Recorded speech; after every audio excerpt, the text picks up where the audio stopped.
Look at this question. An arithmetic progression has 200 terms. The pth term from the beginning is 15. The pth term from the end is 45. Find the sum of all terms.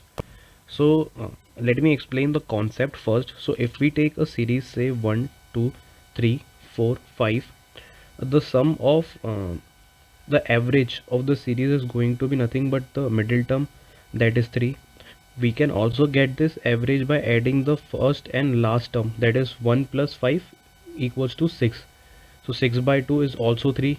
Okay, and we can also get this average by adding the nth term from the beginning and nth term from the last. Okay, so n, let's say in this case, is 2. uh, the second term from the beginning and second term from the last. So second term from the beginning is 2, second term from the last will be 4.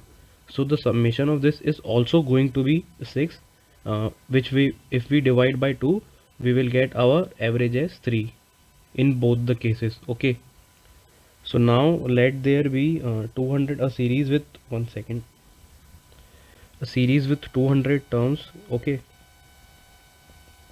so until t 200, uh, we are given pth term from the beginning. So if we say, let the p, uh,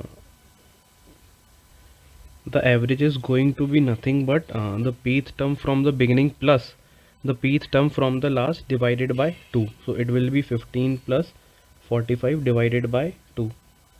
Okay, so it will be nothing but 60 by 2, that is 30.